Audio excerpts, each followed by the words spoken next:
You have to write a book that wants to be written. And if the book will be too difficult for grown-ups, then you write it for children. If you don't have time to read, you don't have the time or the tools to write. Simple as that. Substitute. Damn. Every time you're inclined to write. Very. Your editor will delete it and the writing will be just as it should be.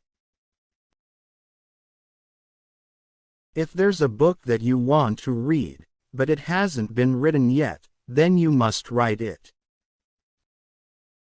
You never have to change anything you got up in the middle of the night to write. No tears in the writer, no tears in the reader. No surprise in the writer, no surprise in the reader. Read, read, read. Read everything trash, classics, good and bad, and see how they do it.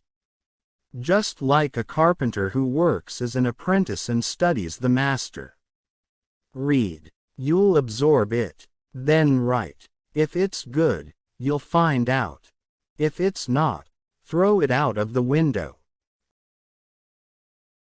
I can shake off everything as I write.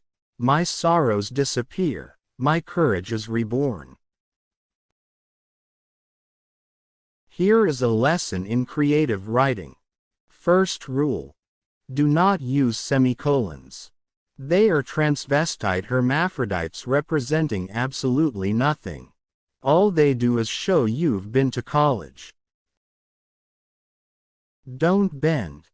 Don't water it down. Don't try to make it logical. Don't edit your own soul according to the fashion.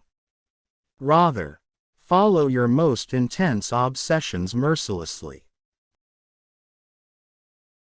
You should write because you love the shape of stories and sentences and the creation of different words on a page. Writing comes from reading, and reading is the finest teacher of how to write.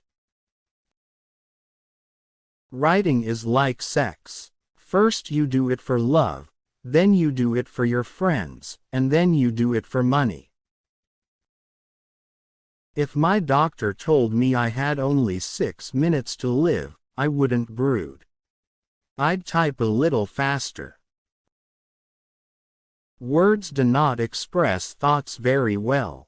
They always become a little different immediately after they are expressed, a little distorted, a little foolish. Find out the reason that commands you to write. See whether it has spread its roots into the very depth of your heart. Confess to yourself you would have to die if you were forbidden to write.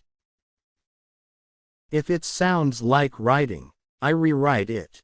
Or, if proper usage gets in the way, it may have to go. I can't allow what we learned in English composition to disrupt the sound and rhythm of the narrative. Ideas are like rabbits. You get a couple and learn how to handle them, and pretty soon you have a dozen.